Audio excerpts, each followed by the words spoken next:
I'm Pamela Weston. I'm from Cal Voices. I'm the State Access Ambassador. First, I would like there to be an amendment on November 21st where Linda requested that when I was ready, that I would make a presentation. So this is like a member of the public, so I would like the county council to put my name where it says a member of the public. Also on November 21st, I would like you to say community as first responders, because that is what was reflected in our cultural competence action plan. I've submitted a lot of things for you to review as we go forward. I went to the Legislative Health and Human Service Subcommittee. You have a link that you can look at. I've also submitted the requirements for the community planning process, and I'm requesting that we, as of March, after that you review the material I've given you, that there would be a consideration as an agenda item to be able to create a subcommittee for cultural competence, the general standard that is underneath the Mental Health Service Act General Standards, Welfare Institute Code 5813.5D and 9 CCR 3320. There's upcoming changes like County Whole Person Care Act and Mental Health Service Act refresh. We have a cultural relevancy action plan. We have a cultural relevancy committee. But so commissioners can better do in intention with the 1% tax.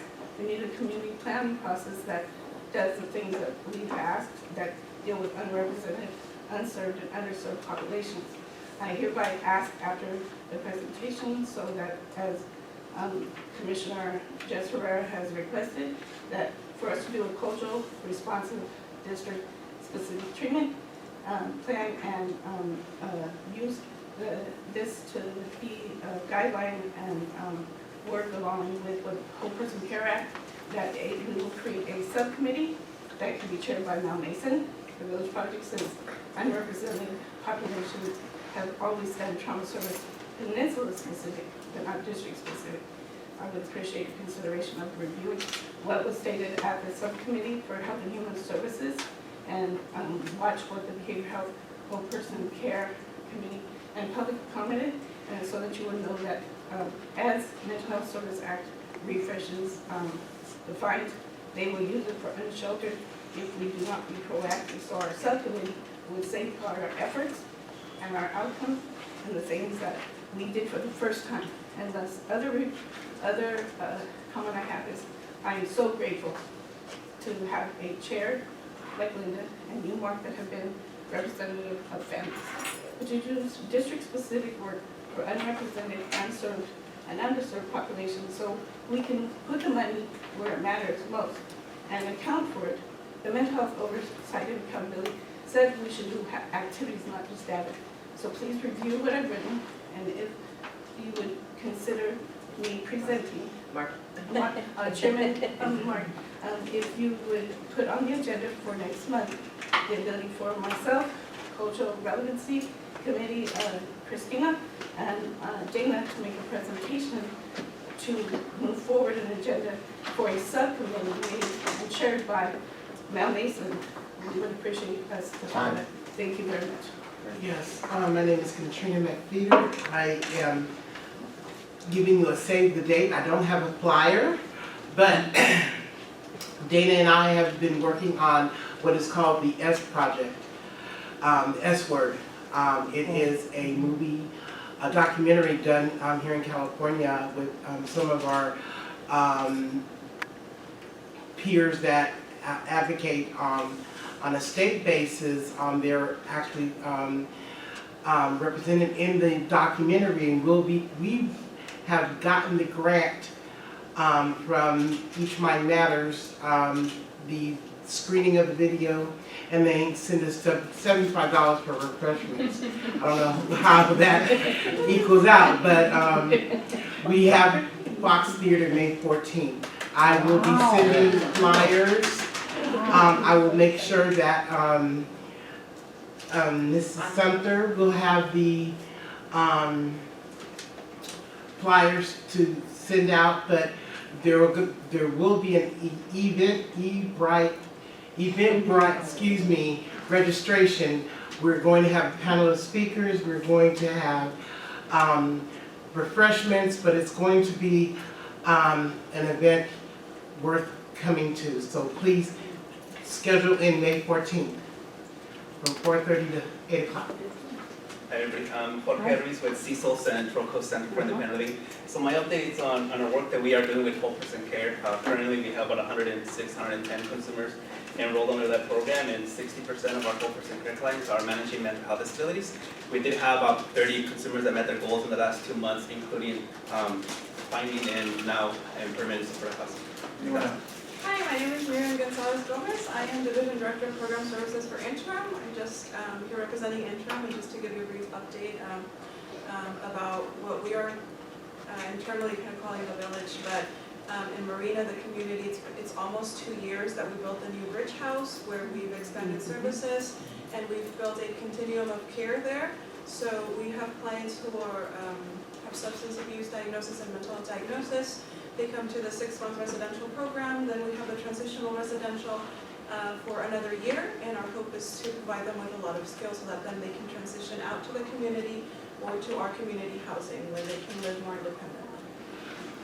Hello, my name is Roxanne Rossiter. I'm with District 4. I'm a community member. I'm also a client of behavioral health. I reside in independent living through Interim. I am requesting the subcommittee for the Mental Health Service Act. Cultural competency would be a monthly meeting governed by the Behavioral Health Commission so that I can have access to meaningful stakeholder community support and services that I am a part of, such as Pajaro Wellness Center, Omni, NAMI, Peer-to-Peer, and Recovery Task Force. I attended an empowerment workshop. I am aware of Mental Health Services Act funding to do more for the community, workforce education and training, and want to express my appreciation to Mental Health Commission for funding opportunities for us to participate at community member stakeholder meetings. Hi, my name is Ben Davis, and I'm from District 1. I'm now housed, I'm at Moongate. All right. Great. I'm thankful for my apartment. I'm thankful for my apartment. We still need a lot of work to be done regarding the change of being homeless, we're being displaced out there at Shore Park. The lack of communication between city and county current sweeps, and being done without reliable communication. That's all I say. Thank you.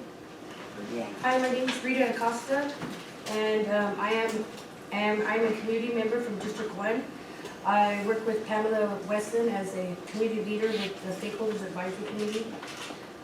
We are working to connect and network to create civil engagement activities and empowerment activity workshops from 2011 to present. My quality of life is impacted by the lack of coordination between the city and the county. The sweeps now.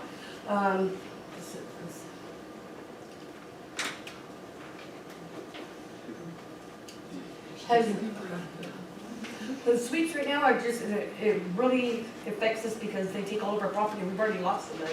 We need designated areas where we can be due to the fact that we're always being told that we have to leave, but they can't direct us to where to go. You know, and so when they have the sweeps that take our property, we're left with nothing.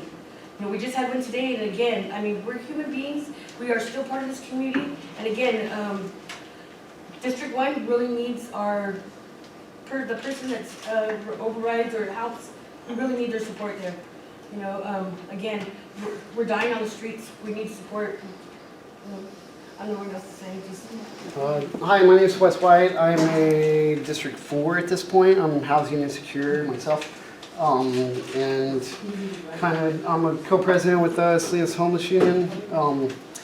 And that's the whole thing. There's a coalition of homeless service providers put out a position paper on sweeps, and the city is not following their guidelines, what they need to have happen to be able to help and provide services to people. They want to see, they want to see a week distance between the notice and the actual sweep. They want specific issues cited to allow the residents there to actually mitigate those issues, to drop dumpsters and porta potties, access to showers and laundry, you know, and actually meet people where they're at. Because that permission to be somewhere, you know, the spaces where, I mean, vacant lot, not on the sidewalk. The city has an ordinance where you're only allowed on the right-of-way, which is the sidewalk, which is also blocking other people's right-of-way. It's not safe, it's right at the street, it needs to be, you know, off from the street.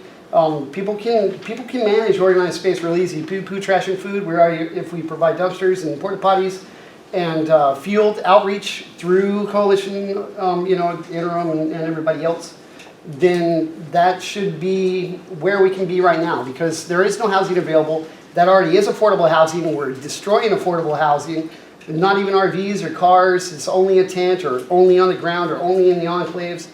Santa Cruz does the same thing. All these entities do this in jurisdictions, and somebody's got to pick up these cracks because there's too many people dying. And this hopefully can be one of those bodies that make it happen.